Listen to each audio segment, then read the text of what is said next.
Hello, everyone. This is John Haller. I always wait for a few seconds because I want to make sure that everything is coming through. It looks like we've got sound.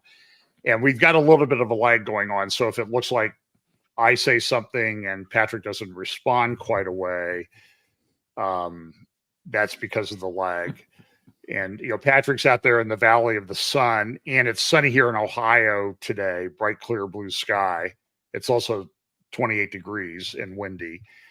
But, and we have by the way, in Ohio at my house, we're going to have the eclipse coming up. So I'll be in the path of totality on April the 8th. And they were forecasting cloudy and rain everywhere that the eclipse was in the Midwest, but now it's clear blue skies is the forecast, long range forecast.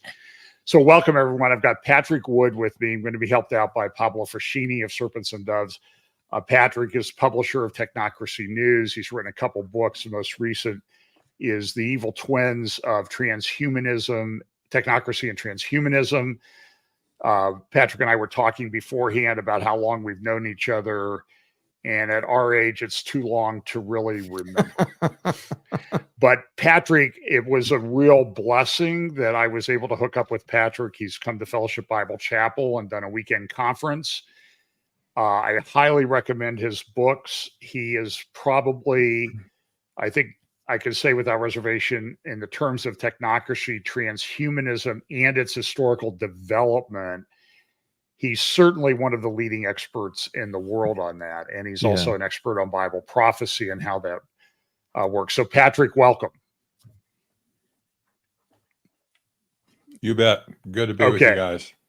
So Patrick, I said beforehand, what we would start off with was sort of how your understanding of technocracy and transhumanism developed, and then sort of start to bring that forward for us. And we'll flesh this out more as we go along.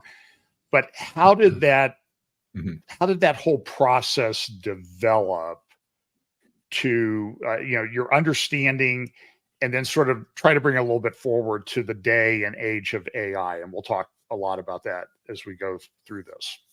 So the floor is yours. Have at it. Yeah, you bet. Yeah.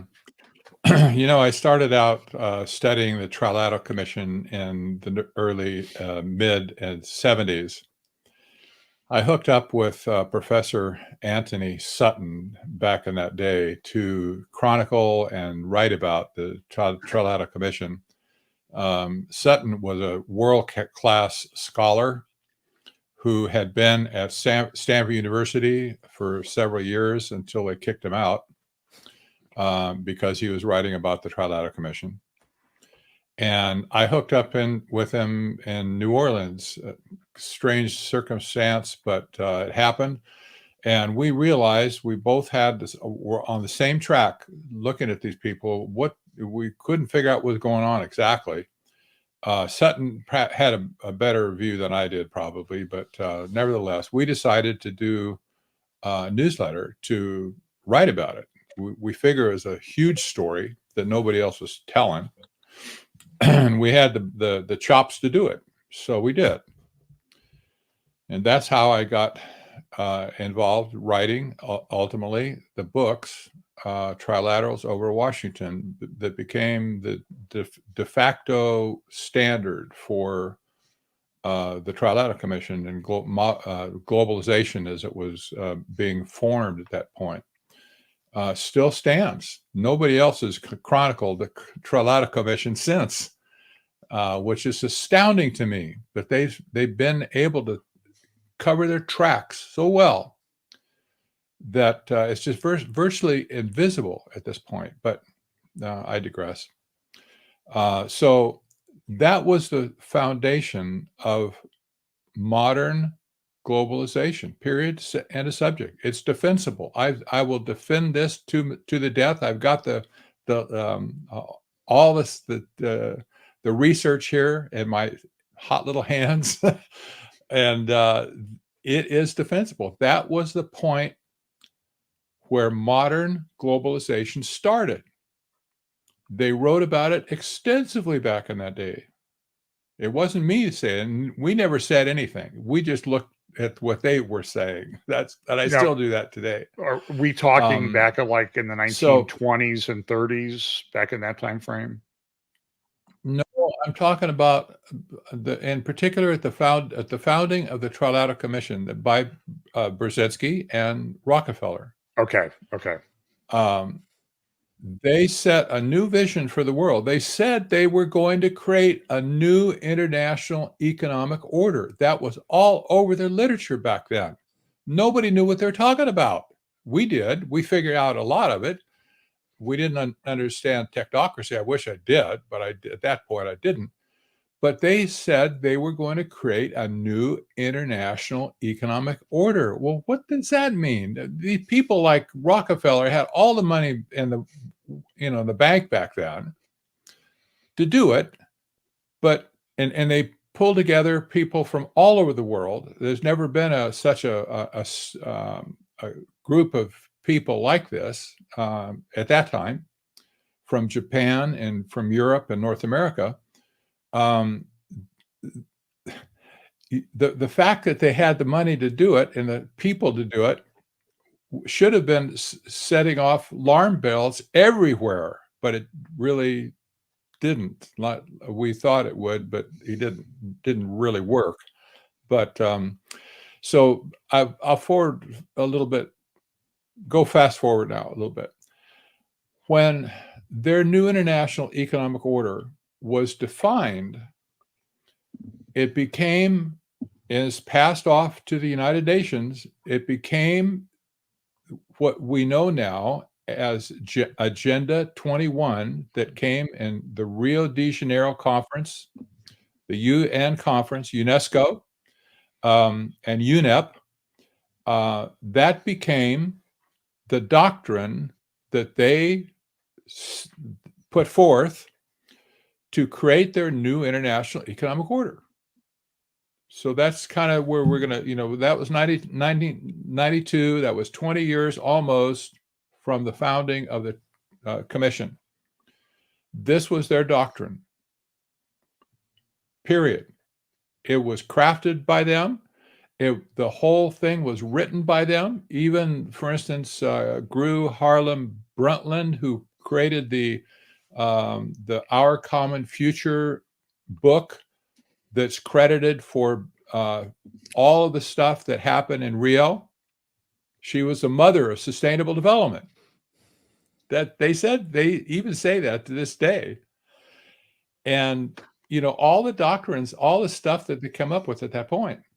This is what we're dealing with today. That it's morphing into a scientific dictatorship. And when you go back and look what Brzezinski wrote in 1970, his book called Between Two Ages, America's Role in the Technocratic Era. That was the title. He saw, well, let me step a little bit back. That's ugly. Oh man. Yeah, but I found that picture a long time ago, and I've saved that one special because I think that captures the essence of Zbigniew Brzezinski, National Security Advisor under Carter. And architect of a lot of modern problems. He served under Johnson too. Right. Oh, he's been around everywhere. And didn't he also come out of Columbia University also? Oh yeah, he sure did. So Patrick, go ahead. I'll leave him up for just a moment, just because we look so much better when he's up.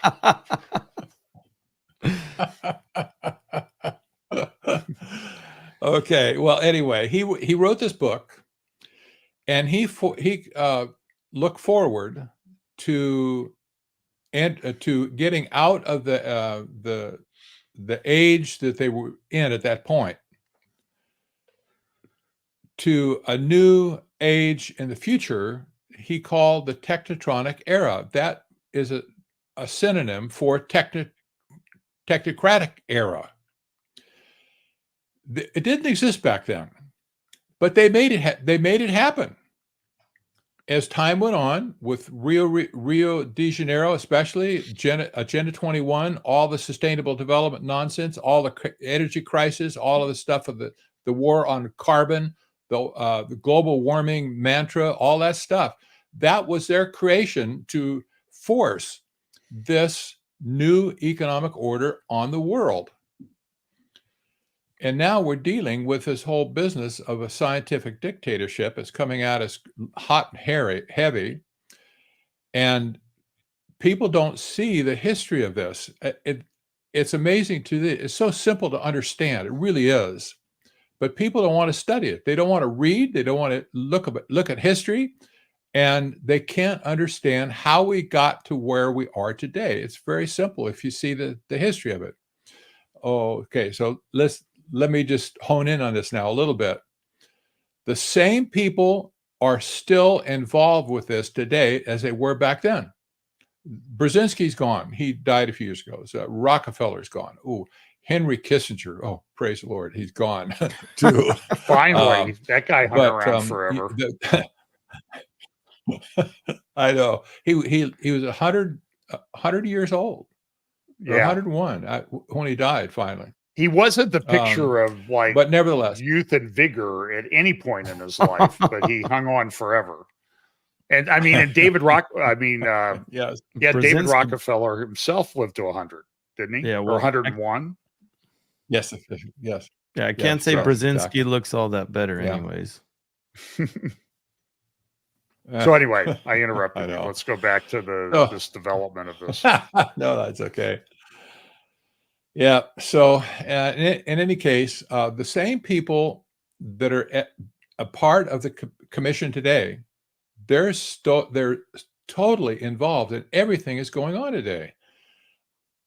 You might have heard the interview that Tucker Carlson got with a guy named Mike Bentz.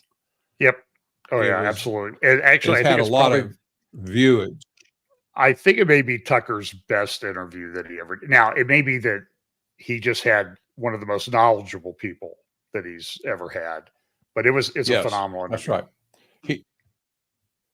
And it blew his mind. He never saw this coming. The stuff that we've been talking about all along was in Benz's interview, but nobody ever got in front of a camera to express it the way he did. He did a beautiful job. And however, nobody had a visibility of the Trilateral Commission in that. Nobody. And probably even Bentz. But he mentioned two institutions in that interview. One was Aspen Institute, which originally was Aspen Institute for Humanistic Studies, right? They changed the name several years ago.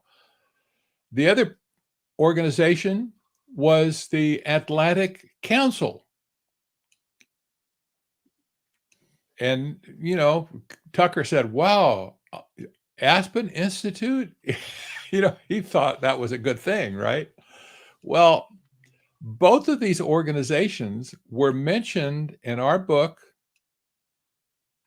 Trilaterals Over Washington, in 1980, started in 81 anyway. These both organizations were cesspools for the Trilateral Commission. They weren't started necessarily by them, but they took it over with board members that got inducted there, the money that they gave to these organizations, etc. We view those as instruments of trilateral policy, and Sutton's gone. I view them today. Well, that's Mike here. Ramirez, the great editorial cartoonist. That's his rest in peace Kissinger one on the left, and Zbigniew Brzezinski on the right. Two of the major players in the development. So I'll leave them up for a little bit. Yeah. Go ahead, Patrick. Yeah. So that eyeball is really piercing. He's looking at you. But yeah. So in any case, especially the Atlantic Council right now that he mentioned in this interview, there's been a revolving door in their membership of the board of directors membership, going all the way back to the founding of the commission. So these people are driving the train behind the scenes. Nobody talks about the Trilateral Commission in this way. I'm only one. If you want to, when I see somebody, and I have, by the way, I have every membership list they ever produced, and including now. I watch these people by a hawk, like a hawk, because they just somehow always end up in the middle of something. And everybody should be scratching themselves. How'd they get there? There's only 300 of these people in the world and only like 150 from America. How these people get in these positions? How about, Anthony Blinken, Secretary of State today. I liked your slip member there, of the Trilateral Anthony Commission. Blinken, because there's sort of a connection there, but that was an interesting slip of the tongue. You can't make this stuff up. It's like they're everywhere. But what they told us back in the day, because we asked them, well, how do you guys always get to stack the deck? Like with Jimmy Carter's administration, all of us members of all his cabinet, one except one, were all members of the Trilateral Commission. Mm-hmm. And they actually had the audacity to tell me, well, we only selected the cream of the crop. Yeah. Well, didn't they have intelligent leaders or whatever? Wasn't Rick Warren a member somehow? Well, naturally, they probably would be the. Yeah. Was Rick Warren a member of the Trilateral Commission also for a while? No, he wasn't. He okay. No, he wasn't. Maybe he was the Council on Foreign Relations. Exactly. Yeah. Okay. Yeah. Nobody gets invited. Well, there's no application process for the Trilateral Commission. Never has been, and there never will be. You're asked to join. Period. And they said that. This is not me saying. Even the Brzezinski wrote about that back in the early 70s. How commissioners were selected. It was a process. You'll understand this too. It was a process like being tapped for a fraternity when you go to college or a sorority. You wait and hope, get in that big one. That kind of gonna come. Somebody's gonna come up again behind you, tap you on the shoulder. Come with me. We're going to take you to Rush Week to be inducted in our club. That's how they did it. That's always been the case ever since. So, for instance, when Henry Kissinger, before he died, several years, probably maybe 8 years or so before he died, he got chummy with Eric Schmidt of Google. And Eric Schmidt was tapped to become a member, and he is today. And he became the heir apparent to Henry Kissinger by Kissinger's own choice. By the way, they wrote a book together on AI. Believe that. And okay, so Eric Schmidt, in any case, he was inducted into the club. This is how that works.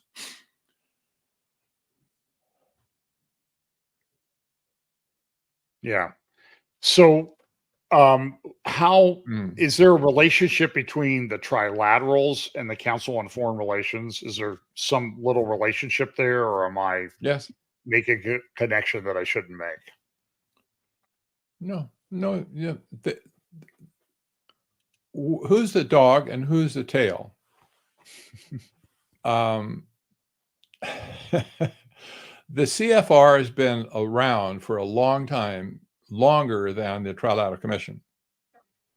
But it was all basically the same people in the leadership before, and they formed the Trilateral Commission. Today, there's a number of like 40% of the board of directors of the CFR are members of the Trilateral Commission. Plus, the head of the CFR is also a member of the Trilateral Commission. So you tell me who's the dog and who's the tail. So maybe the CFR is for the foot soldiers. Yeah, they're sort of the foot soldiers for the big committee. Maybe that's how that's it right. works. That's exactly. Yeah. Could I jump in here real quick? So what hit? Sure. Reason why I want to jump in here is because there might be some thinking that this whole movement for technocracy is something recent, maybe within the last few decades. But this goes all the way back to 20s, 30s, Columbia University, Yes. which has always been a cesspool of liberalism and liberal ideology. So I would love, Pat, if you could at least just take us back and dispel the myth that technocracy is something that is something recent, modern history, last 50, 60 years, but it actually goes all the way back. Yes. And I think that's really important, as well as, and you mentioned this in your book, it really is. How they go through, there's different pseudonyms used under the guise of technocracy. You mentioned one earlier on, sustainable development is a huge one. They go hand in glove with this whole green movement, the Green Deal. You also call it green economy. And so again, I really think it's important for everybody that's watching or that is going to be watching to understand that this isn't just, they're not wanting to just take over technology, the area of technology. This encompasses all aspects of global, of the globe, really. So that would be great if you could do that. Yeah, exactly.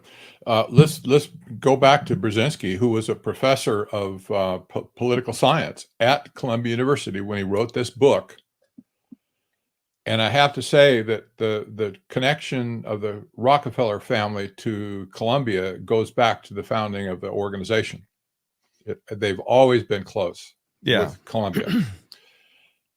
And it's also, I have to say also that when Columbia has produced horrible stuff over the years, but it's almost misleading to talk about them in terms of being liberal or left wing or whatever. They're progressives. They're a progressive organization from the get-go, and there's as progressivism progressed. It's split into multiple fingers. We see it in the conservative movement as well as the left-wing crazy movement, and it just permeates everything in the church too. Absolutely. So this idea of progressivism is so dangerous today. But again, I digress. We'll get back to the subject here. Columbia University is where this started. With the Great Depression, with the crash in 29, and people were on the street, they're out of work, there are soup lines. It was a horrible, horrible time from America. These people at Columbia University, in particular, the scientists and the engineers, they thought they could do some better. They really thought that they were the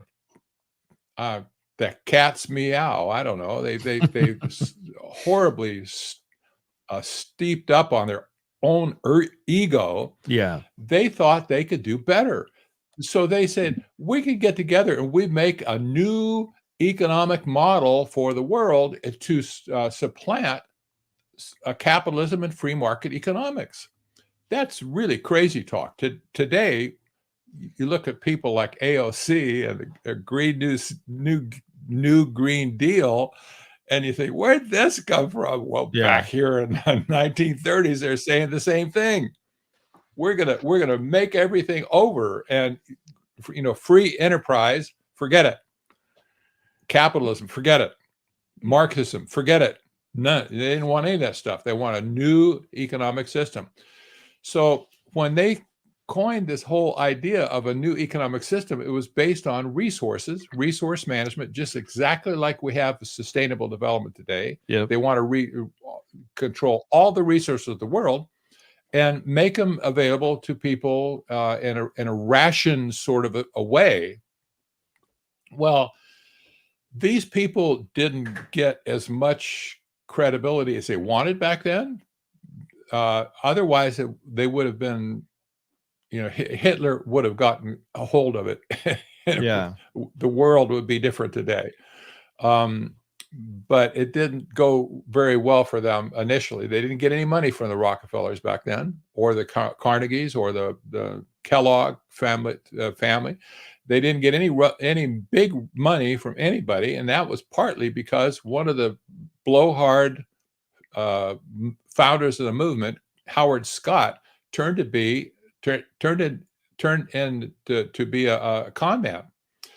And he didn't have a degree. He didn't even have a university degree in engineering. He said he did, but when the president Nicholas Butler at Columbia got wind of that was a major scandal for them.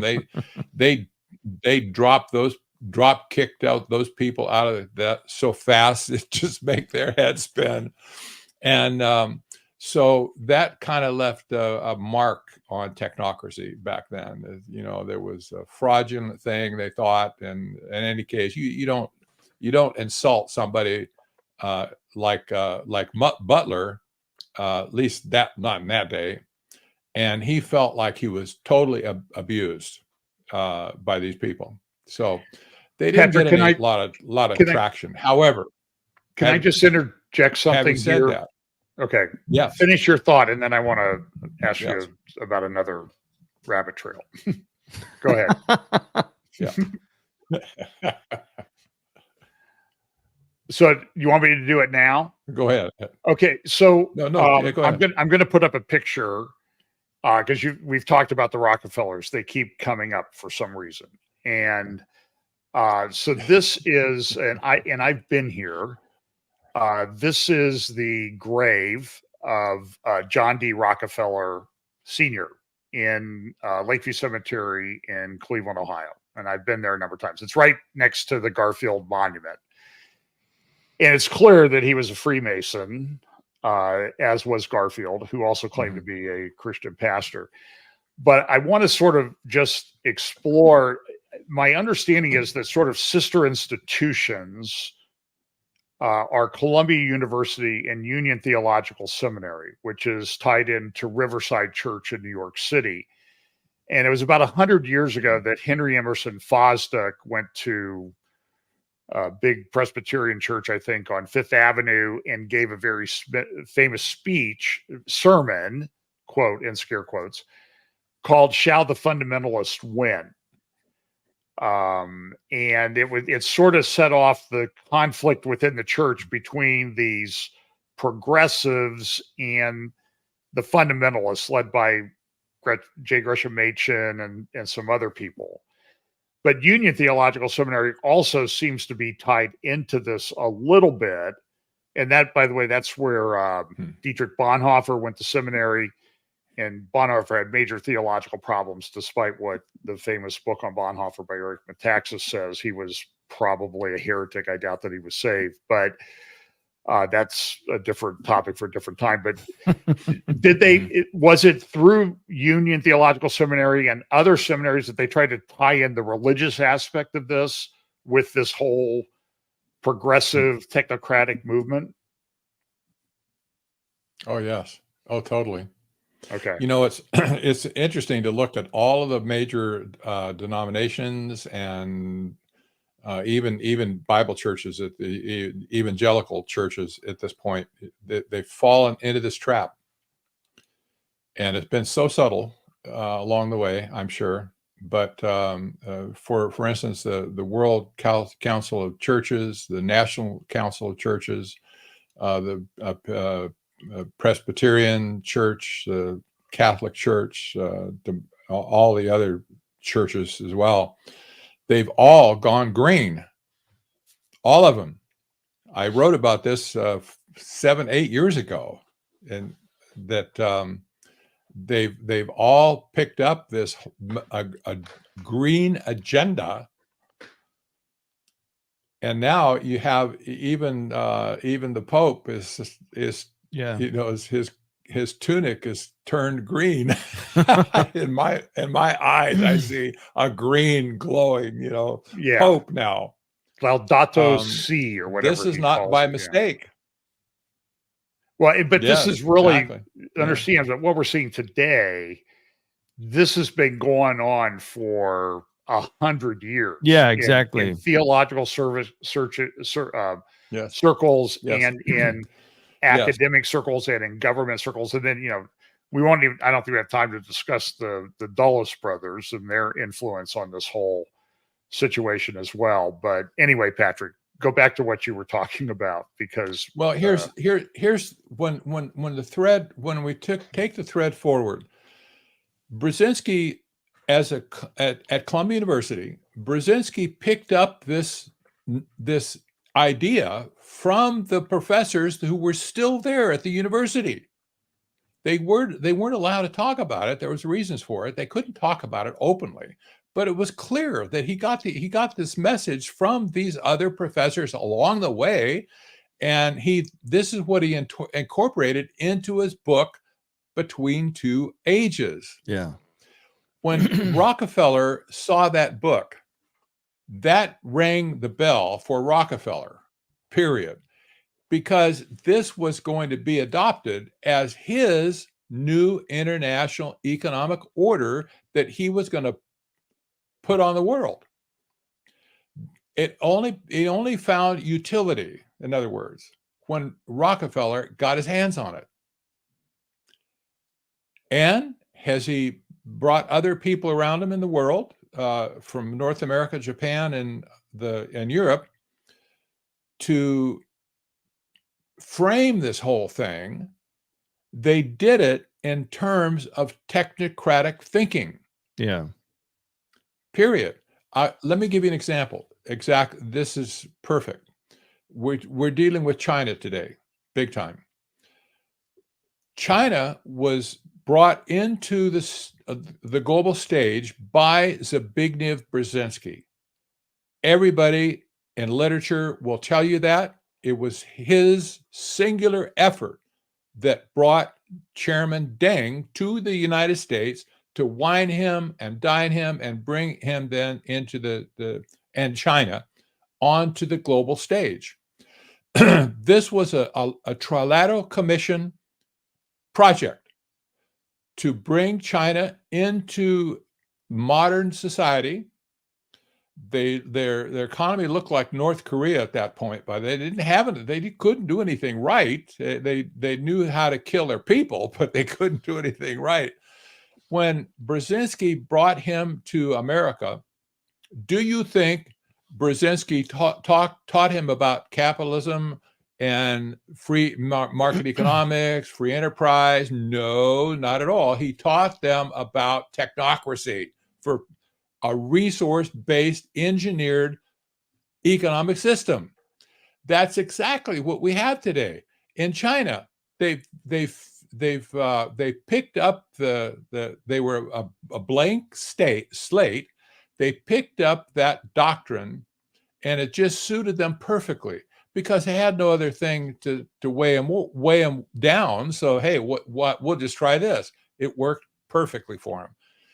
By the year 2000, Time magazine that was one of the original media people that joined the commission back in that day. They said that China, wrote it. The article is still online. It's called "The Revenge of the Nerds" about China. But in that they said China has become a technocracy. They gave the history of what happened in the 30s with technocracy at Columbia University, and the whole nine yards. They said China has now become a technocracy, but nobody acknowledged that at the time, and they still don't. Oh, they talk about the Chi-Coms or whatever. China's Communist Party. That's not where they are today. They have morphed into a technocracy. This is how these people have worked. Brzezinski's role just didn't start as national or stop with the fact that he was Carter's NSA, and it just didn't stop with one meal or one whatever. He set the course for their education to everything technocracy. And also, at that point in time, as Brzezinski was normalizing relations with China, with the chairman, his name was Deng Xiaoping, I believe. Mm-hmm. Even as they were doing that, trilateral organizations like Bechtel Corporation from San Francisco, the largest private engineering company in the world. Back then, it's probably still is today. Bechtel Corporation had already been to China illegally, completely illegal for that to do something like that day, but they had already completed 18 major infrastructure projects in China, even as Brzezinski was talking to Deng at that time, at that table. Well, just hope so happens that the head of Bechtel was a member of the Trilateral Commission. Oh, that's a big show. Yeah. You can't make this up. Yeah. So Patrick, they were already over there building up the infrastructure. So when we bring forward to a recent example, I think it was last year, Xi Jinping, I forget what organization it was, he went and gave a speech in front of, I don't know, was it 400 or 4,000 tech executives, Xi Jinping, the head of China, and these technocrats, for lack of a better term, stood up and gave him a standing ovation. I was in San Francisco last year, and it's like this is just an outgrowth of all of this stuff that Kissinger and Brzezinski and Nixon and Carter started with communist China, right? Yeah. Okay. Yeah. Up until that point, everything in the old order just changed.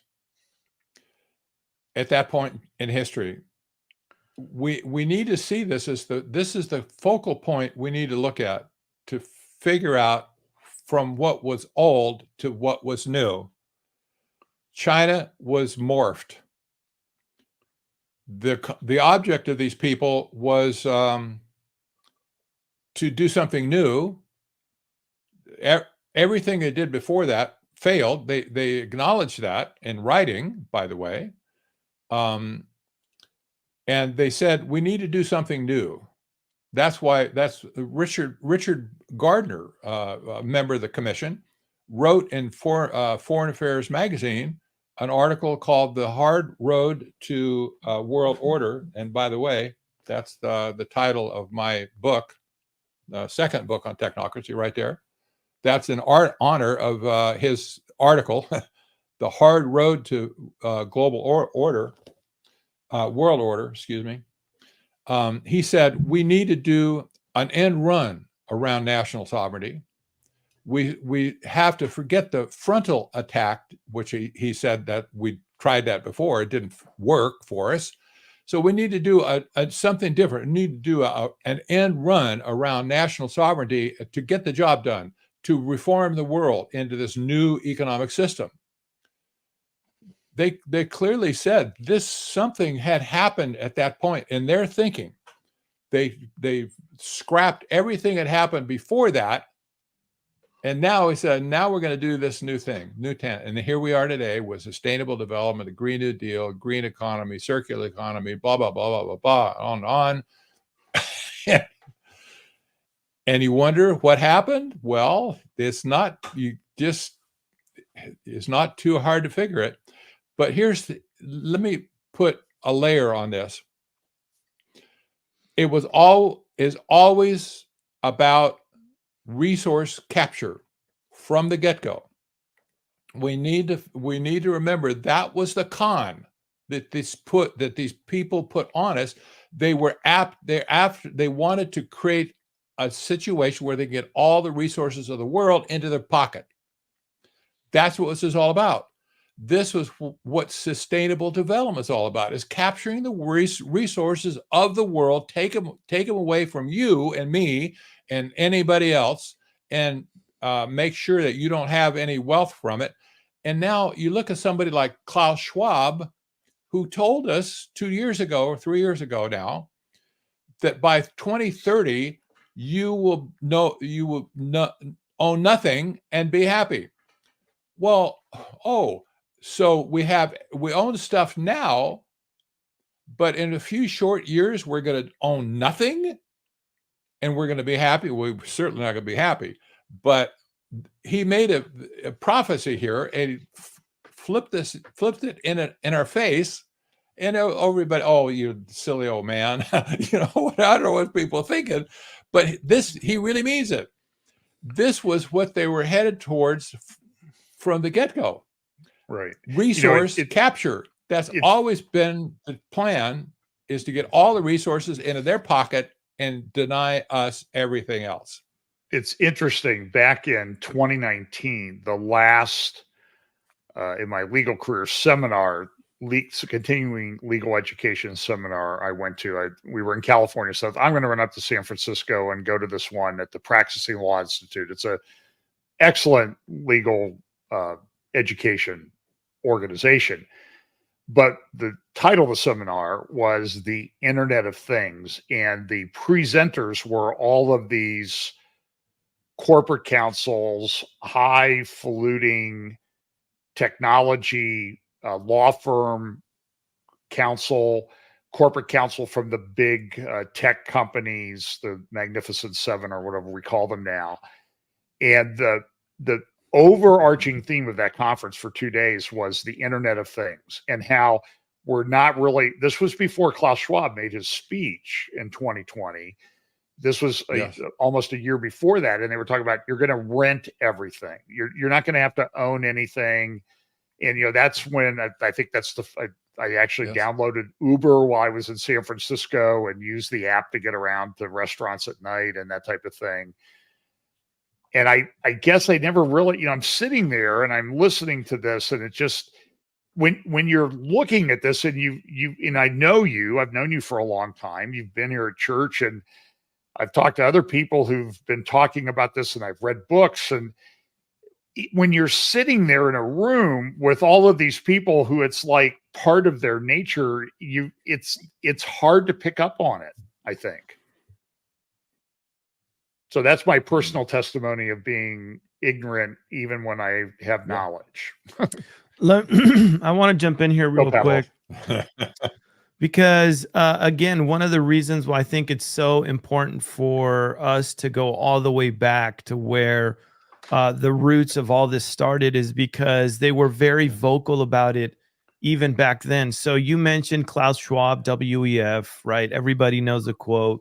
You'll own nothing and you're going to be happy. But that's not something that is a new idea when it comes to technocracy, when it comes to this ideology. You wrote, let me do a little plug for your book, folks. I highly encourage you to get Pat's book, because everything we're talking about is actually in this book. It's a fabulous book. He lays it out really good. In the book, there's two things I would love for you to get to. So give me a second to land the plane. One of the things you talk about is Henry Porter back in 1932, when he wrote his book, Roosevelt and Technocracy. And this is one of the things he said, and I think people are going to pick up on this notion. He said, quote, "In any national crises, individualism must be submerged." I hope everybody understood and caught that. Individualism must be submerged. We must all unite on a basis of, this is a word we hear a lot now, but it's not new, on the basis of equality. Surely we're not too hidebound to move forward courageously to an effective, unconventional reconstruction offer wealth and of our wealth and resources. So this has been going on a long time. The whole move. One thing that it seems to me, it didn't stop there. You guys talked a lot about Brzezinski because he's a big player here. And you talked about his book that he wrote. It was called Between Two Ages. And the whole point of his book, again, was America's role in the age, right? The technocratic age and era. And I want to quote this. I'm going to throw this back to you real quick, because I want people to see how back in 32 with Porter, this was, he wrote this book, I think, Pat, when did he write Two Ages? 70s, late 70s, somewhere around there? In the 70s. Okay. Yes. And this is what he said. Yeah. He said, more directly linked to the impact of technology, it involves a gradual appearance of a more controlled, directed society, such as a society would be dominated by an elite whose claim to political power will rest on allegedly superior scientific know-how. And this was interesting to me. Unhindered by restraints of traditional liberal values, this elite would not hesitate to achieve its political ends by using the latest modern techniques for influencing public behavior and keeping society under close surveillance and control. So I want to throw this back to you. You know, people are probably wondering, well, why the history lesson? I think it's important, if we don't understand where these people are coming from, what the ideology is, what the end goal is, which they're very close to. You mentioned that in your book too, which they got close in 2015. They got close in 2018. They're almost there. This isn't something new. Pat, talk to us about this whole movement, technocracy, when you boil it down, to control every aspect of society. Exactly right. Exactly right. My friend, late friend, Rosa Corey, would often end her speeches was something like, the idea is to control every widget that gets made, everything that goes into your mouth, everything that comes out, every activity of that humans can do. Everything is in view with these people to control. The more that they can dial into it, the more they control. The data is control, is the idea here. You can't, if you want to collect data on something, the only reason you do it is to control whatever the object of collection is. You want to control it, to collect data on it. This is why there's been a bum's rush on collecting all the data in the world. Yeah. That's how they can figure out how to control us. You know, another interesting thing, back in the day, in the 30s, they said they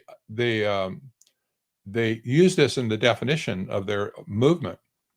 They started out by saying it is the science of social engineering. Yeah.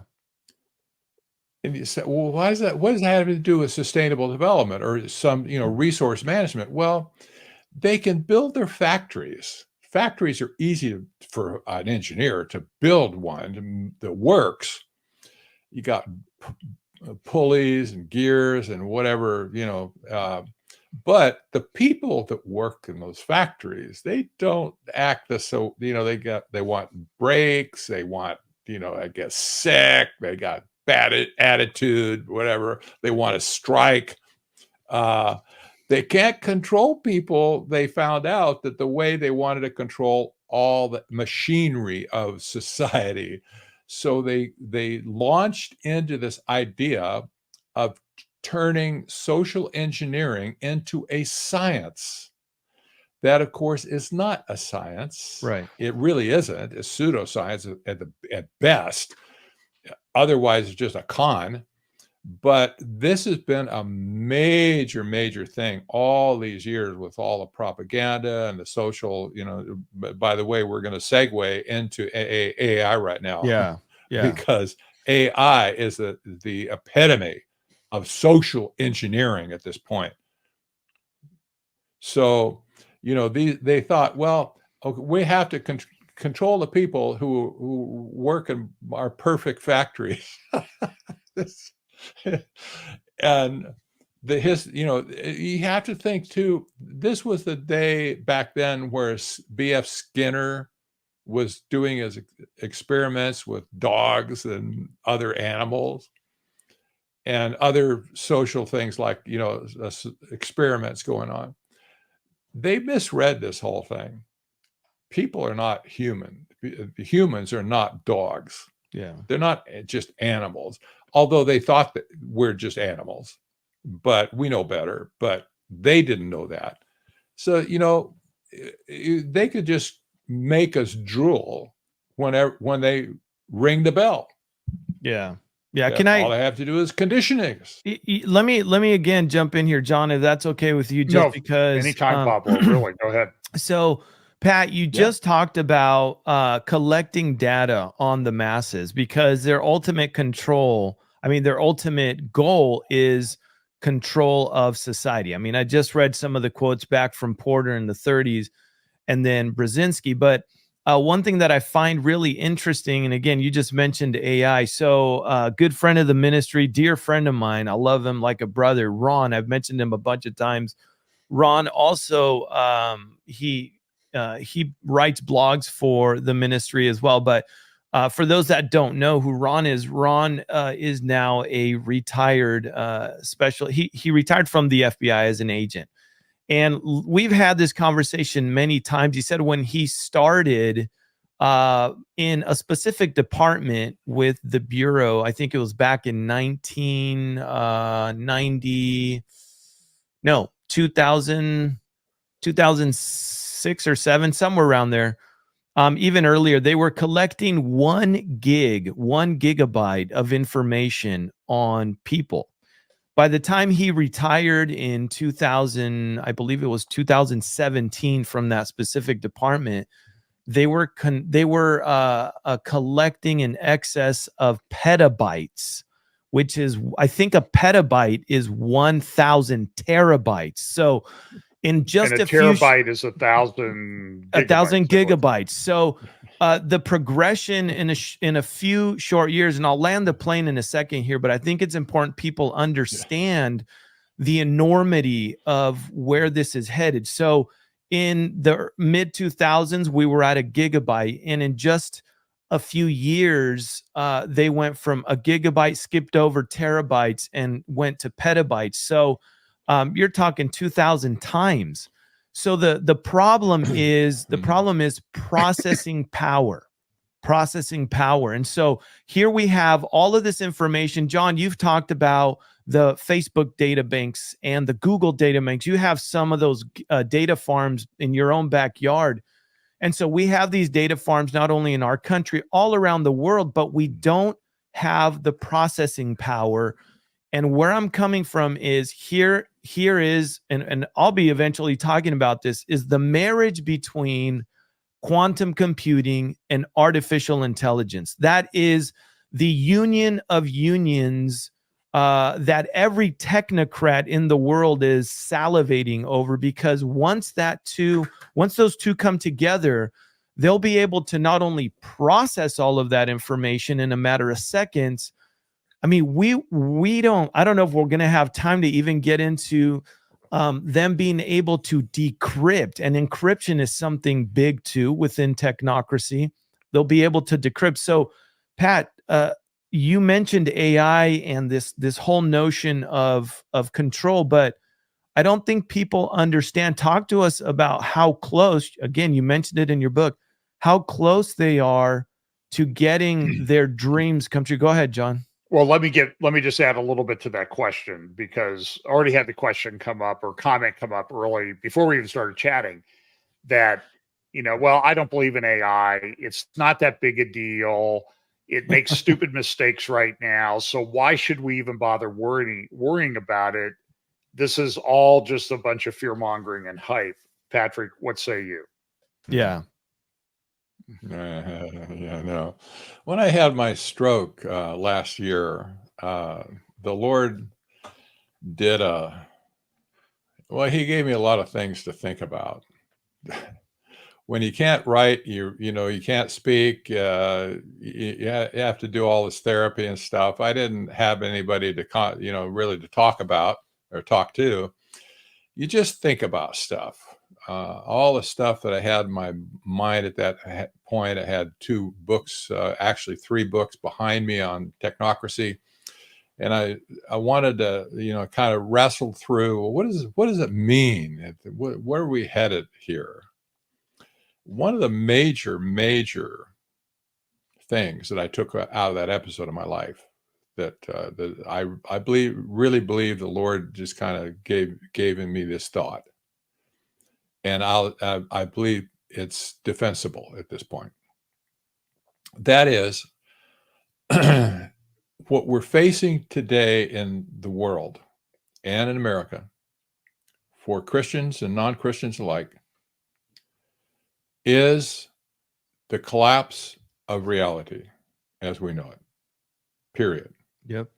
The collapse of reality as we know it. There's lots of thoughts around this. Don't have time to go at it all right now, but AI in particular will be the cannon ram that puts the fodder down the barrel, whatever, to blow the world up as far as reality is concerned. Yeah. There's going to be a time where you will not know what is real and what is not real. It'll be like you're living in the Matrix movie. You're walking the street, but you have no clue what's going on behind. You're being manipulated, but you can't see who, how, where, why. And this reality, I believe, will usher in this new age of total scientific dictatorship, where people can be, the whole herd of humanity will be manipulated as a herd. The problem here for people listening to this, who I don't want to scare the pants off of you, but for those who care, some people won't care. They still got their iPhone, their likes or whatever. Yep. Some people won't care. But for those who do who do care, I don't want to slip into some other alternate universe or something. There, if you want to stay in touch with reality, you're going to have to do some things right now to protect yourself. One is, if you're a Christian, you better get into the Word of God in a way that you've never been in before. Amen. And secondly, you need to be in touch with people again. You need to reconnect with whoever you can, like-minded people, to build yourself community where you can relate to people about the realities of life and not be sucked into this other stuff. There are things coming down the pike right now with AI that nobody is, in my opinion, nobody is going to understand it until it hits them. That's right. That's feature length movies will be created by AI, and you will not be able to tell they're not the people. The actors are not real at all. It's all generated by AI. You will not know where stories are written or generated from, or even if your newscaster is an image generated by AI. There's other things that will be used to nudge you. That nudge is a technical term in propaganda. Like this next election, for instance, Google is a master of this, to present you with information, maybe synthetic or not, but they'll present you with information that will nudge you to a preconceived conclusion, and you'll never know how you got there. Some people are saying right now, even in people in the industry are saying there will be no more elections after this next one. Yeah. So, you know what? We're in some tough times right now. John, am I able to share down here? Present. You should be able to share. Yeah. Okay. Yeah. Let me go ahead and jump in here real quick because let me see. Share screen. Let me see. Which one do I want to share? There it is. All right. I think it's really important for folks to understand and see what. Let me see. How do I share this? You have to click on the screen when you get like doing the entire window, the program. Yep. All right. So it should give you that option. Okay. So hopefully I could do this. And share. I've got the screen here. Not sure why it's not letting me share it, but whatever. Oh, there we go. That? Okay. I have to click on it. There Sorry we go. about that. So I did, I think my second to last, well, the last live I did, which was a pop-up live, I talked about the dangers of AI. And Pat, you did a great job at explaining that right now. But I think there are still those doubters out there that would say, no, there's no way we're anywhere near that. And I probably would have said maybe a year ago that it still has a long way to go. But with the advent of Sora and a few others, I think it's important, and I would encourage people to go check out Sora, OpenAI Sora. Sam Altman, I believe Sam Altman's another technocrat, big time. But for those that might be wondering, well, are we really there yet? Yeah, we're actually at a point right now where, and I don't understand why this isn't showing it, but let me see if I refresh this, if it'll work. There we go. This video right here is solely created by AI. And yeah, I'm sure if you look around, there's some, things that would give it away, like this person here. But if I just scroll through here and show you what things, what they could do via AI, all of this is AI generated video. Every last bit of this. If I showed this to you, you probably wouldn't know the difference. You wouldn't be able to tell me that that's not really Big Sur. You wouldn't be able to tell me that that is not a real bird. But this is all AI. And what I'm getting Go to the next one. That's kind Sure. of interesting. The naval battle and a cup of coffee. Yeah. There you go. That's generated by AI as well. This one right here. Now, again, if you don't know what to look for, I pointed out the length of the fingers here is a dead giveaway. But they will perfect this in a short amount of time. These are baby steps right now. Yeah. I used this one last Sunday, Pablo, and somebody said there's a satellite dish on one of these old West houses in California Gold Rush time. I don't know. Yeah. I didn't see it, but and well, obviously we didn't have drones back then. You know what I mean? So we wouldn't have the drone footage. But I think the point that Pat you're making is what if they want to revise history, and they can do that? And I believe that people now, all they rely on is this right here, their phones and Google. I'll just ask Google. And if you don't know your history well, and the reason why I'm scrolling through here is you will not know the difference. You are not going to know the difference. This again here is all AI. And John, I'm glad you pointed this out. The fact that these right here, what you're seeing, folks, these are baby steps. But we came in just 1 year. We came from that pathetic video of Will Smith, looking like he's eating spaghetti, which was ridiculous, to this right here. And I have to say that OpenAI, again, look at the reflection here. This is video. Did you see a reflection of the gal there every time it passed one of the bridge posts? Mm-hmm. This looks, if I showed this to you folks, you wouldn't know the difference. You would think this is real, but this is AI generated. So Patrick, you mentioned the quantum computing, Pablo, you mentioned it well. And I'm looking at some of the developments in AI and that type of thing. And they're increasing their abilities, in a very short time, like 1,000 times more than they could 2 months ago. And so you have a couple thousand times increases, and all of a sudden you're at 1 million times, but then you put in quantum computing, and then everything's off the chart. And Patrick, how close do you think they're coming into this quantum computing thing that's really going to make encryption? It's going to change everything. It's going to change reality, as you said. Even if quantum computing doesn't figure into artificial intelligence for now, there's plenty of technology that can run the algorithms today.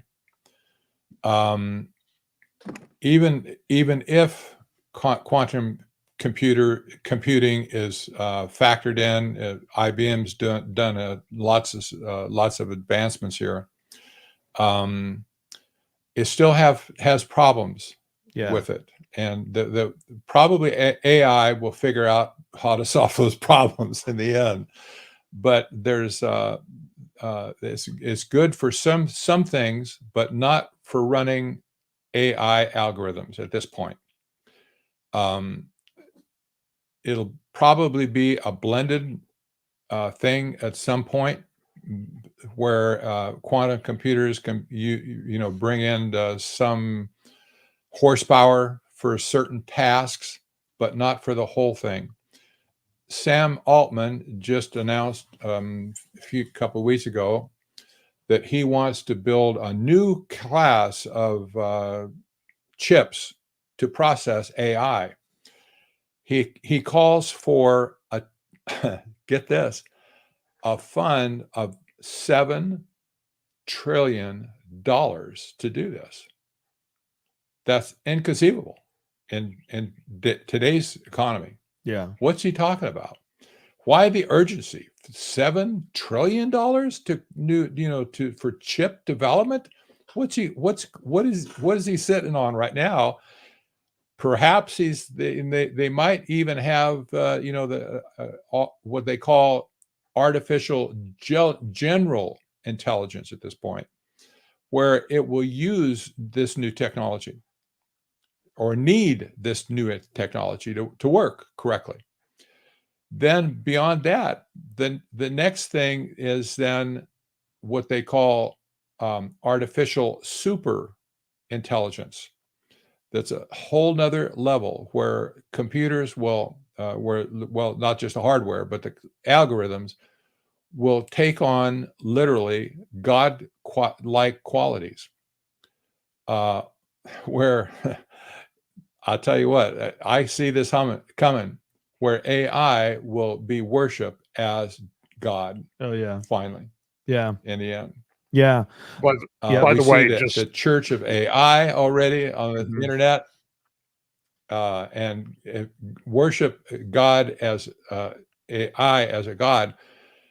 This, you can see how people can fall into this trap where it knows everything. It knows everything about me. And it can give me anything I want or need or whatever. maybe a good spanking too, you know. But let me this is the world we're let me just jump in there real quick, because I think it's important for people to understand we're not too far off when it comes to quantum computing. And the way that quantum computing works is it's hardware. It's not software. So AI is the software. Yes. Quantum computing is the hardware. And the challenge that they've been facing with quantum computing is how to get the qubits, which is what the quantum computer works off of. And I think the largest one right now sits at 1,000 qubits, which is big. But the problem they have is stability, is trying to stabilize the qubits at room temperature, because these qubits, because they work on a subatomic level, the qubits, they're affected by light, any shift in light, any shift in temperature, any shift in dust. And so they have to be kept like sealed tight. And so one of the big things that just came out, I think it was just a month or 2 months ago, was they said that they have the ability. There was a study done, Professor Kiyoshi Miyata from Kyushu University, another professor too, reports that they've achieved quantum coherence at room temperature. And to some that might be like, what that sounds like a bunch of gibberish, but it's huge. It's huge. It's almost, think about it this way. You could have your computer sitting on your desktop, or you could hold it in your hand without anything affecting the performance of the chip, the processing chip inside. Well, they're trying to get quantum computing to do the same thing, which is work and function, have the qubits work and function at room temperature without any interference from the light, from the dust, from the temperature. And they are very, very close to accomplishing this. And when that happens, not if, when that happens, again, it's going to be a total game changer, a total game changer. And so one of the things that they want to accomplish is, I think they want to do this by 2030. And family, look, if you look at how quick AI is growing by leaps and bounds, it's exponential growth. Once they have this with quantum computing, again, I think it's important for us to keep our eye on this marriage that is so close to happening, because it's going to be, it's a game changer on every front. So let me throw this back to Patrick, because, you know, we're Bible prophecy guys, I think, first and foremost. Yeah. So how do you see this all fitting into this beast empire, Babylon, mark of the beast? You know, sort of give us your ideas in that regard. You know, I asked this question to, they popped the question to Jim Hughes, not Tom, Tom Hughes. Tom, yeah. I know another guy, Jim. Tom Hughes. I asked this question to him. If the devil is going to have a 7-year period to do his work, whatever that is, to mount his final rebellion against God, how much time is he going to spend building his infrastructure? What slice of that 7-year period will the devil allocate to build his infrastructure? Well, none of it. The logic, the only way to answer that question, well, none of it. He's not going to, he's whatever he's going to build to use that. You can't do it 7 years. He's going to build it all now. And this is really what we're leading up to right now. Right. The system that's getting put in place right now. I don't know how fast it's going to go or whatever, but I'll tell you what, whatever system that the Antichrist is going to use when he gets in power, it's going to be set by that point to do everything he needs to do. Yeah. So he's just going to flip the switch, capture everybody.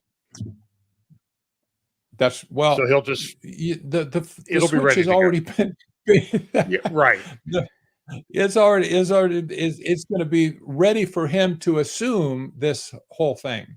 Yeah, well, at that point. I think, you know, So we got to remember the 10 kings too, right? Like you said, Pat, he'll literally just be sitting and the baton's just going to be passed on to him or taken from the 10 kings, and he'll just assume control of it totally.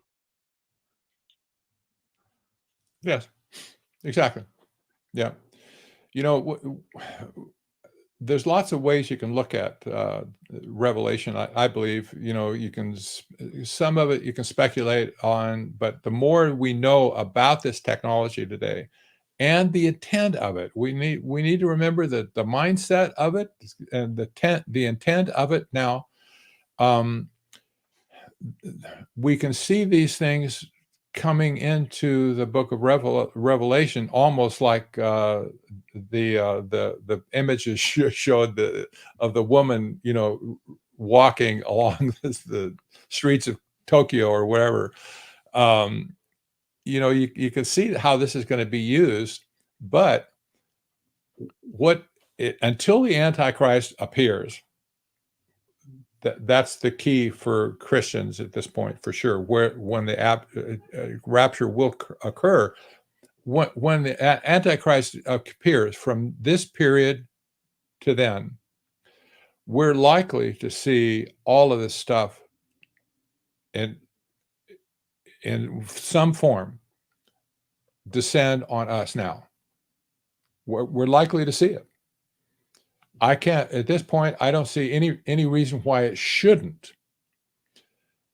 The question for you know, all the questions that we need to ask today as Christians. For instance, if you care about the lost and you want to be a witness to them, Yep. to communicate with them, how are you going to communicate with people who have lost sight of reality, who have fallen out of reality, and now they're living in the matrix, and you can't reach them anymore. You can't have a conversation about where real reality is and where they are. There's no way, there's no hook to get their attention. This is the big problem from the church right now. How are we going to do this? We need to prepare now. Yeah. It's not that we're not changing the gospel here. I'm sorry. That's not what the gospel is the same then as now and in the future too. But we need to figure out ways how we are going to communicate with people and touch people with the gospel, because that's the only way we're going to save them. The only way they will be lost. You know, so let me ask you the elephant in the room. Forever. I had a conversation with a tech company the other day that is using AI to assist churches, not in drafting sermons or everything, but sort of splitting things up into bits and bytes and questions to reach people. And I don't know, maybe they have an idea that, you know, they kind of can determine where people are in their thought process and maybe get that hook, bring the truth to them, but sort of understand that the transmission is through a method that we may not have used heretofore. I don't know. I'm struggling with it myself. I mean, look, because I know that God and the Holy Spirit is way above and outside all of this stuff. Yeah. But, you know, it's hard because I see people totally immersed in different worlds. Yeah. When you're out and about. Patrick, what do you think? Yeah. Well, back to the idea of the movie, The Matrix. Most people don't know this, but that movie was a showcase of a French philosopher's take on reality. His name was Boulliard, I believe. And he wrote a book called Simulacra. Mm-hmm. Yeah, that's a big word. Yeah. It's a good word. People need to put it in their vocabularies. It can be, I've written several stories, articles about this, by the way, on Technocracy News. In the recent months, that's after my stroke, by the way. This is where I kind of came up with this, do research and stuff on it. The idea of a simulacrum is that people get divorced from reality to the point where they cannot tell what reality is at all, period. We call this a break, a psychotic break. Actually, that's what psychiatrists say. Imagine all the world walking around with in a psychotic break where they just can't get anything about anything. It's as like zombies, almost. Right. And you look at people walking down the street today with their phones in their hand. You wonder, are we kind of close to that right now? Well, that's probably a picture of what's going to happen. But when the word doesn't roll off my tongue very well. Simulacra is formed. It leaves you with the impression that the reality is there for you, but it's not there. The fact is, it's not there. It's like looking at a mirage in a desert.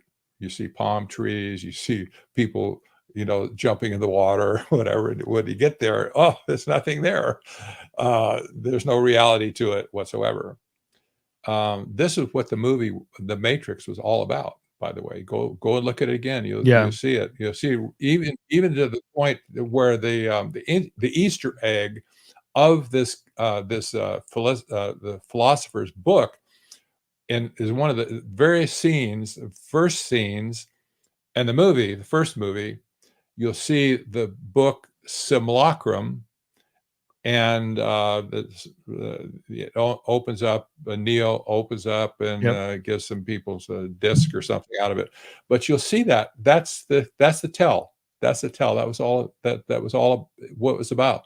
Yeah. And you can find that book on the internet. By the way, it's been scanned. You can go read it and stuff. It's a very insightful book. Otherwise, the guy didn't have much to say, as far as I'm concerned. But this idea of the Matrix.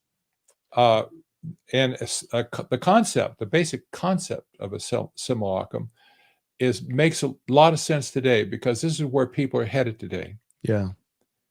When they enter into this state where things look like it could be real, but it's not, and they flipped out. They just flip out into this other reality. So. This is where I think we're headed, and it doesn't really. We don't have to have ASI descent on us. Not even necessarily at this point AGI. Sure. Maybe it'll at some point going to push us over the edge, but we're almost there for a lot of people. Right now, they're almost in that area where they are entering into a simulacra already. Yeah. Can I jump in here real quick and kind of shift gears a little bit? Because I would love to get either one of your takes on this, whoever wants to go first. Let me just kind of frame it this way. Going back to quantum computing, it's important to. So the way a quantum computer works is like a traditional computer. It works on think of an on-off switch, right? An answer is either yes or no. It works off of zeros and ones. And a quantum computer, the crazy thing is that within a quantum computer, the answer can exist all at the same time. So it's on and off all at the same time. And that's why the processing speed on a quantum computer is beyond lightning fast. So my question is this. When it comes to global powers, I know that there is a race right now to be the first ones to obtain true quantum computing power. Because the day that whoever is able to acquire true quantum computing power, whether it's, I believe, at room temperature, encryption will be a thing of the past because a quantum computer will be able to break any kind of encryption, cryptography, really, any kind of encryption in a matter of seconds. Yeah. And so where does that put us on a global level of security, right? Because every government has certain levels of data encryption. I know every iPhone has data encryption, but if we're talking about getting to a point where that no longer exists, a government can now hack another government in a matter of seconds and decrypt all of top secret information, it seems to me that we're headed towards a true one world government where there are, as in the movie Sneakers, I don't know how many people saw that old movie with Robert Redford called Sneakers, too many secrets, right? C-Tech astronomy. There won't be anymore. So I'd love to hear what either one of you, Pat, you or John, what is your take? Is that something that you guys think we're going to morph into? It seems like it. Because with the advent of quantum computing and the advent of decryption, how's that going to work? Go for it, Patrick. That's interesting. I don't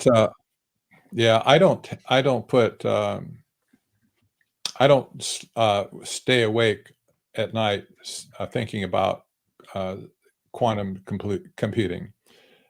I track it, however, and I'm very interested in it. It'll play into the scene, I'm sure, at some point. But right now, we have we have our hands full to think about the collapse of reality right now, because that's the thing that's knocking on our door, I think. Having said that, if quantum computing could be fixed by super AI algorithms, maybe someday the super intelligence ASI, maybe it's going to crack the shell on quantum stuff, to where you won't have necessarily handheld quantum computers, but there will be enough power in it to run the entire planet at the same time. If you look at humanity, the whole world, you look at the world there's humans on it first. The humans used to communicate with snail mail, phone calls, whatever it might be. Then you had the internet that came on the whole world as a kind of as a control grid, where we now have this there's a very sophisticated network connecting everything. Google, and by the way, Google, you understand, knows everything about you. They don't need to have everything and decrypted. They already know about you and everything you've ever done in your life. So now on top of that, you got people, then you have this network, very ubiquitous network everywhere, and satellites too, as well as cable and fiber, all that stuff. Then you put on top of this artificial, at least AGI, artificial and general intelligence. You put this network on top of the internet, okay? Now you have a global system of control that you never had before.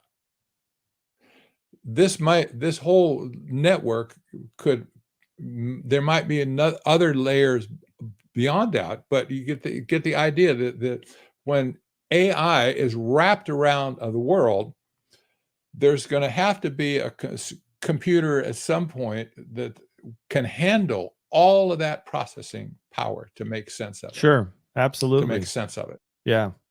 You can see that happen. That's going to come at some point. Maybe not yet, but it doesn't mean that we're going to be plagued. We will be plagued on this sooner than that happens. But I'm just saying, theoretically, you can kind of see this layer already being formed.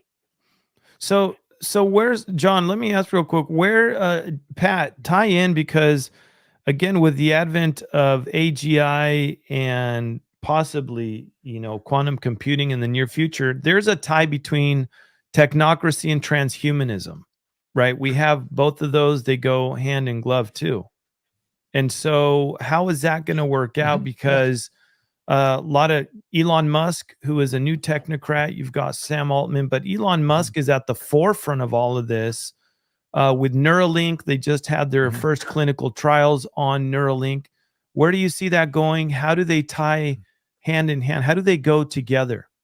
The quest for immortality. Yeah, exactly. I'd like to frame this by quoting Klaus Schwab, because it's easier for people to understand it this way, I think. Klaus Schwab is pushing for this great reset. That's the flip into technocracy.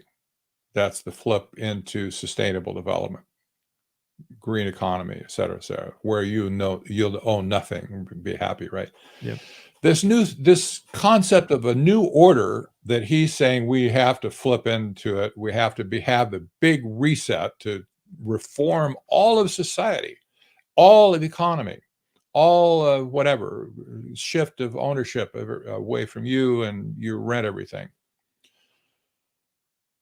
In their view, they're building a utopia. They blame us for destroying the earth today, the world that we know now. They look at us as being the trouble. We're the ones the trouble. We're given a, we're not playing ball. Yeah, that's right. So they looked at us generally about at humans. This is the problem, guys. The same problem they had in 1934 when they came up with this science of social engineering nonsense. The problem is people. Okay, we're going to create this new system. What's the point of putting the old people into this new system? They'll just wreck it again. Yep. They're going to get the same results they had before. You give them a nice place to live, they're going to wreck it. So they can't put old humans into their new system. They need to make a new humanity to make them suitable to exist within this new system.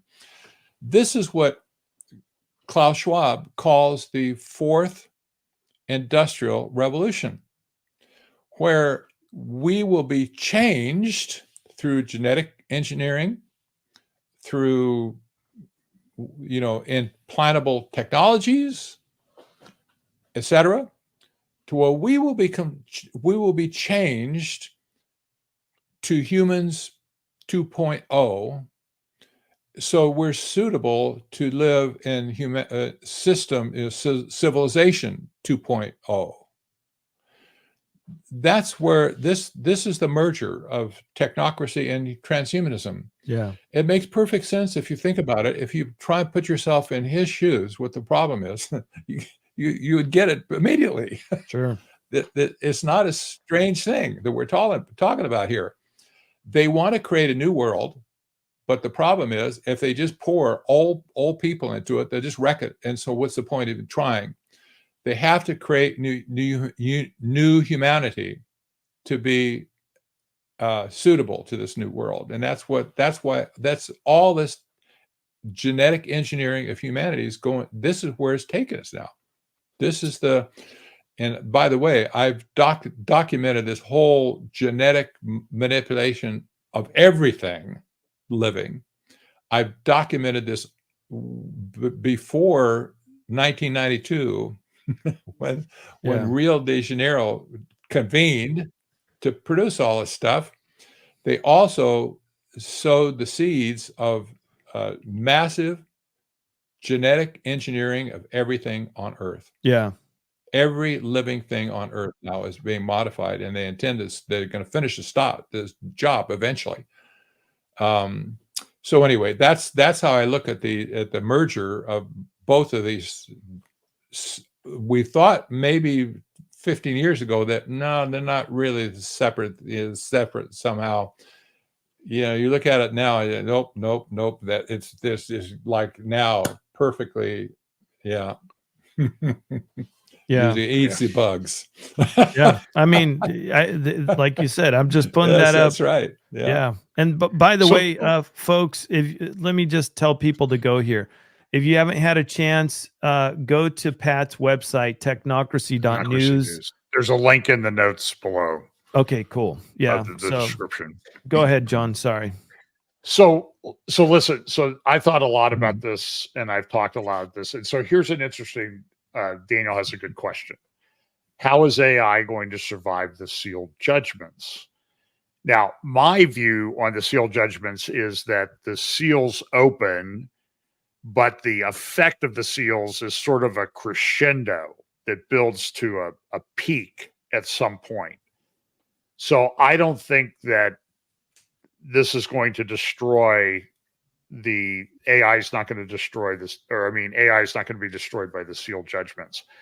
But I do think there's a connection. And I've shared this a number of times. By the way, Patrick, I've paraphrased your phrase that you had with Tom Hughes in that discussion that, when the abomination of desolation takes place, we know that this mark of the beast technology appears to come after that event. And it's not like the AI or the false prophet and the Antichrist are going to sit down and say, okay, we need to cloud fund something to control everybody. So let's get our act together and start raising capital. They're going to be doing like Sam Altman is doing now, trying to raise $7 trillion to build the infrastructure for all of this. And it was a little over a year ago, I was invited to the Christian Media Summit in Israel by the Israeli government. And I'm sitting in this conference room listening to Jonathan Medved. You can find it at the Israel, I think it's the Israel Prime Minister, Israel GPO YouTube channel.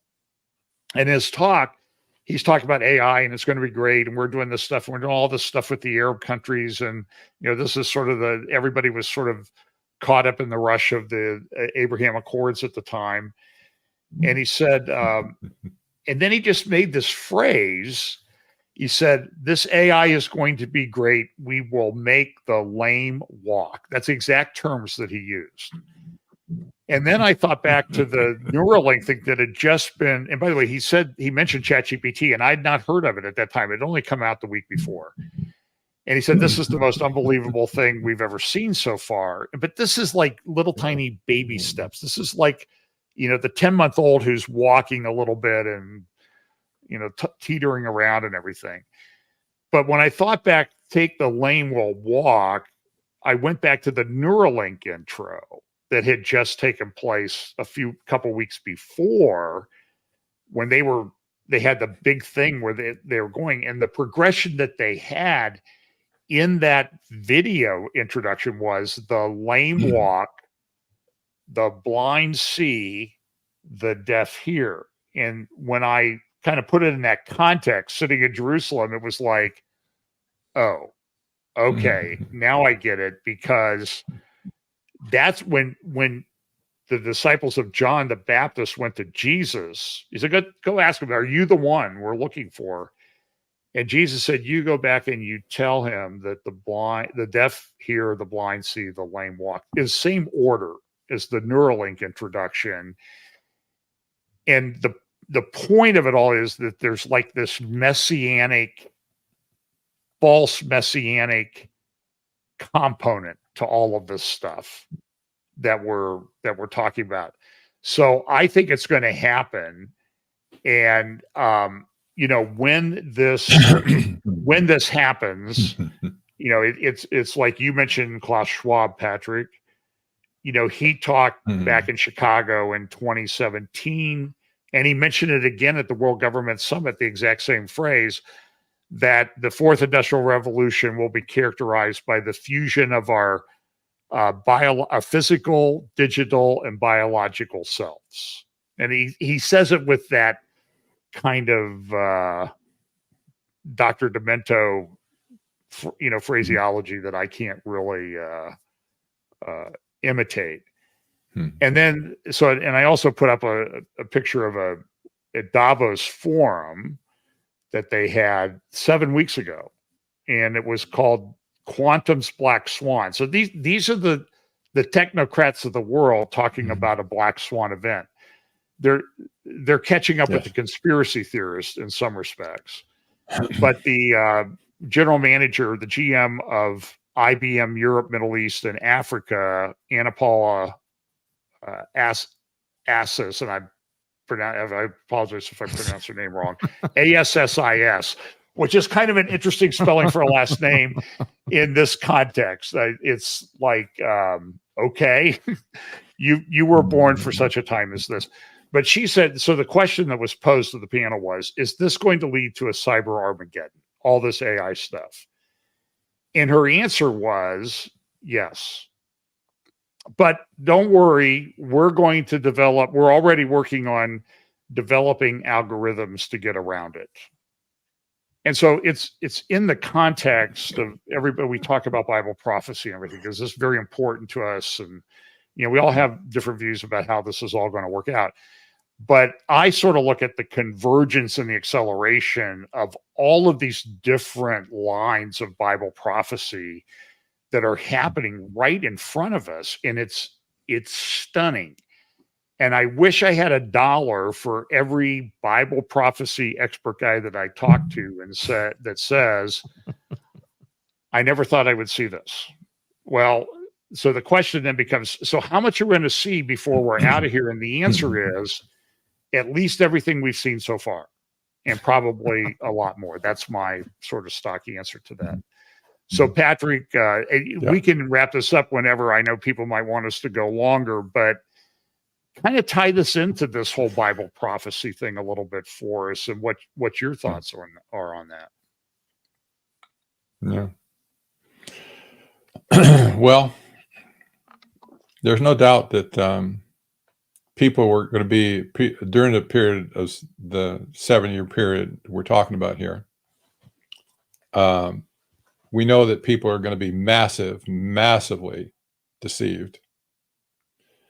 They're going to be people who are literally divorced from reality. They will be living in a simulacrum, not able to tell what's up or down. They will be presented with the idea that the Antichrist is Christ. They'll be convinced of that. Mm-hmm. That's why, when people think of the term Antichrist, you don't think about somebody coming out and smearing the image of Christ. No, he comes as Christ, a substitute, an image of, but it's not him. And if people get convinced that he really is the Christ, they'll do anything to support that thought completely. That's the image you see at the very end of when Armageddon takes place. You see all the people in that valley, the valley, and the wars going on at that point. When Christ comes in the air, they level their weapons against him, thinking they're going to shoot him out of the sky. Because in their mind at that point, they're going to see whoever that person coming is, they're going to see him as Satan, where they need to shoot him out of the sky because he's going to wreck their parade. They think the Antichrist is Christ. No, this other guy coming in the sky, that's not who we know as Christ. We're going to shoot him out of the sky. We see, and you say, well, I like to get into people's heads, like what would they be thinking at that time? Well, how could they possibly get to that stage? Well, it's when you look at what happens when the concept of Simulacra takes place, you could be convinced of anything at that point that's not true, but you'll think it is true. they will be so convinced along the way, they will be so convinced that this person that they're looking at, that we know now as the Antichrist, they will absolutely believe he is the Christ, period. They might even use the Bible to support it. At that point, he's the one. Yeah. He's walking among us now. He's the savior of the mankind. He's the end all and all, whatever. He's the miracle worker who feeds everybody. You see this play it that way. It's really weird.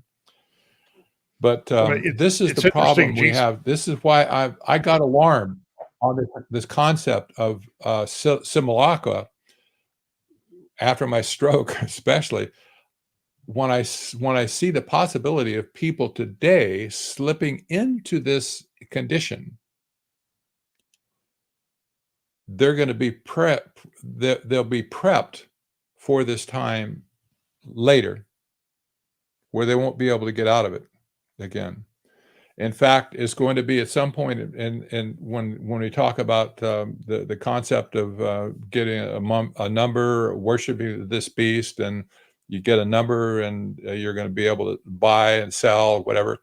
That's just feeding the loaves to the fishes, and fishes to the people. This is just provision, divine provision for those people who are willing to worship the beast. And that the context, by the way, of that whole passage is all about worship. Who are you going to worship? If you're willing to worship that Christ, then you'll get the provision provided by the number. Otherwise, you'll be killed. If you're a Christian at that point, if you accepted Christ at that point, you won't worship. You'll refuse to worship that Christ, knowing he's the false Christ, and you'll be immediately killed. You won't be able to survive in that system at all. So this is deep stuff. I know I'm talking about deep stuff here. Simulacra and simulation. You can find that, by the way, for a while. What we're talking about here. Maybe. You can find that on Google Books. Pardon? You can find that and read that on Google Books. I think it's free. You can.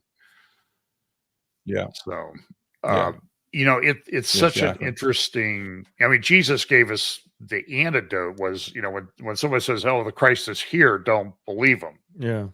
I mean, he sort of closed off for the true believer that avenue, but it's a time of great deception and delusion that we're not entering. We're already in it. The question is, how much further in it are we going to get?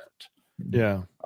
And so that's why your advice earlier about being in the Word of God, absolutely, and being in community with other believers is extremely vital.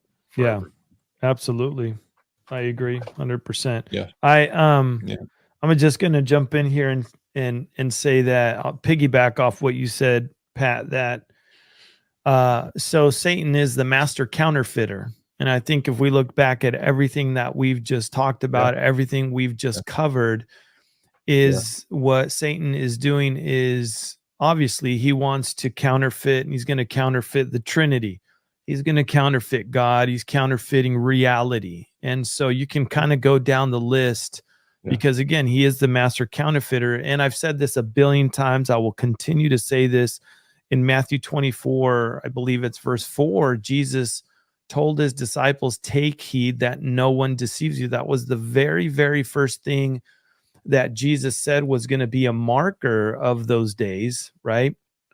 And if we're seeing such massive deception brewing on a scale we've never seen before, I too agree with you, and with you, John, as well, that the most important thing that we can do right now is, as believers in Christ, is to get the Word of God, get into the Word of God, and get the Word of God into us, because that is going to be the only way to not be deceived, because again, we are entering a place of all kinds of deception. Even some folks might say, well, you know what, at least it's not in the church. At least we could trust what's coming from the pulpits. We could trust the things that are coming out of the church, which I would say, no, you can't, not anymore. Yeah, there are those rock solid churches still around, but they're far and few. And even with what's coming out of the churches nowadays, John, you've talked in detail in the past years, I mean, about the heresy coming out of a lot of the churches with the advent, of guys like Andy Stanley and et al. So this isn't going away anytime soon. I think what we're seeing right now is we're seeing this massive buildup. The pressure cooker, per se, is brewing, and there's no pressure release valve that's at the top of that pressure cooker. And if we're not in the Word of God, and we're not, like you said, in fellowship with one another, and most importantly, I think in fellowship with the Lord, it's crazy what's coming, because you won't be able to tell what's real and what's not. And people, let me just say this, unfortunately, even those within the church aren't focused on the Word of God. They're not focused on the Lord. They're just so desensitized, I guess, to the things that, John, you're talking about, Pat, the things you talk about, or they're flippant about it. No big deal. That doesn't affect me. So who cares? Why should I pay any attention? And that's exactly the place that Satan wants people to be, is he wants them to be in this place of indifference. Who cares? It doesn't affect me. I've got my lattes. I got my phone. I got my shows. I got my Tesla. Life's good. And that couldn't be farther from the truth, because we're going to be entering a period which is going to blow people's minds. And if you're not ready for it, So we're Yeah. approaching about There's 2 another- hours. We're about approaching 2 hours. So Patrick, why don't you kind of tie it up for us, and I'll have a few more comments to make about some upcoming things. And by the way, you're doing a You bet. conference on free speech, I think, next week that people can register for. There's a link in the notes, the show description. That's right. Yeah. With Alex Newman go to and some Citizens others. for Free Speech. Yeah, A exactly. very, very big I would add. issue. Yeah. So go ahead. I would say add to the just add to the thought of the biblical studies, whatever being the Word. Don't think that the Word or even the written Word is not going to be your magic amulet to get out of this stuff. Jesus was careful to make this concept stick to the in the minds of the apostles and his disciples back then. The people, or the sheep, are able to discern the voice of the shepherd. That's a little bit deeper than just, well, I'm just going to read the Bible. Lots of people read the Bible and never hear the word of the Lord at all. But the idea is that he is our shepherd, and we need to hear his voice in a way that not audible necessarily, but we need to hear his voice speak to us individually. And that's like, okay, that's why you read the word, but that's different a little bit. There's a different sense of it when you're listening to him speaking to you. Yeah. I'll just leave it at that. Okay, good thoughts. Pablo, you got any final thoughts? People get ready. That's it. I quoted that song Crystal Lewis used to sing. Yeah. That song. Yeah, that's a beautiful song. People get ready. Jesus is coming. It doesn't matter. I'll be honest with whoever's listening. At the end of the day, what really, really matters is it's not your view on whether it's pre-tribulationalism, pre-wrath, any of those. to me, those don't matter. Sure, you could hold those views, and I know I might get a lot of heat. I think what matters most, and what should matter most to anybody, is knowing Jesus Christ as your Lord and Savior, because those issues, though, yeah, we could unfortunately argue pretty heavily about, those are peripheral issues. Those are issues that are non-salvific. And at the end of the day, the only thing that matters is if you know Jesus Christ as your Lord and Savior. And all of the stuff that Pat talked about, that John talked about, that we brought to the table, if you don't know Jesus Christ as your Lord and Savior, it means nothing. It really doesn't. What's coming in the near and far future is literally hell on earth. But as I always like to tell people, you don't have to go through that. Why? Because Jesus Christ offered himself as that sacrifice for you and for me, so that we wouldn't have to go through that. That's a byproduct. But most importantly, I think it's important to remember that we've sinned against a holy God. And for each and every one of us, it's important to understand that, and to surrender ourselves and realize that he is God, he is King of Kings, he is Lord of Lords, he's the Alpha, the Omega, the beginning and the end, and he is coming back. And at the end of the day, I just want to encourage you, as I'm sure Pat and John would too, is if you haven't called on the name of the Lord to be saved, don't put it off. Don't put it off till tomorrow. Don't say, you know what, I'm going to clean myself up and then I'm going to come. No, just come to Jesus Christ just the way you are. Let him clean you up and surrender your life to him. Call upon the name of the Lord to be saved. I really think it's important. That's a decision you don't put off, because it's the most important decision you're ever going to make. Right. Okay. Well, thanks, guys. So listen, Amen. folks, I want to do more of these. We did one last week with Britt Gillette and Scott Townsend and Tom Hughes. I have one coming up. I'm not going to stream it live probably, because it's going to be at 3 a.m. tomorrow morning. I'm going to do an interview with, so I'll post it later, with Jonathan Spire, probably one of the leading military Middle East geopolitics reporters out there from Israel. A good guy that I've met and become friends with, and Simon Barrett from Middle East Report in the UK on, I think it's on Revelation TV, is going to help out with that interview. I like to bring somebody else in, by the way, like Pablo, to help, because I just don't want it to be my focus and everything.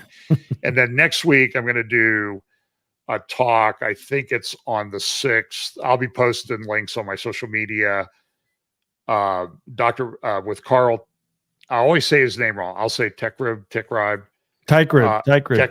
Carl Techrib, and Dr. Mike Spalding. And by the way, Dr. Mike Patrick said to say hello to you. So we'll be doing that next week. So just look for those things on the FBC YouTube channel. I also do a little Q&A with Tom Hughes on Tuesdays at 2 p.m. Eastern, 1 p.m. Eastern, 11 p.m., 10 p.m. It's at 1 p.m. Eastern and 10 a.m. Pacific. So you can watch those on Hope for Our Times. So anyway, everybody, we're going to sign off now. Thanks. Links in the thing below. Register for the Free Speech Conference with Patrick. And I'm going to end the stream, and I'm going to talk to Patrick and Pablo off air for just a second. Thanks so much for watching. We really appreciate it.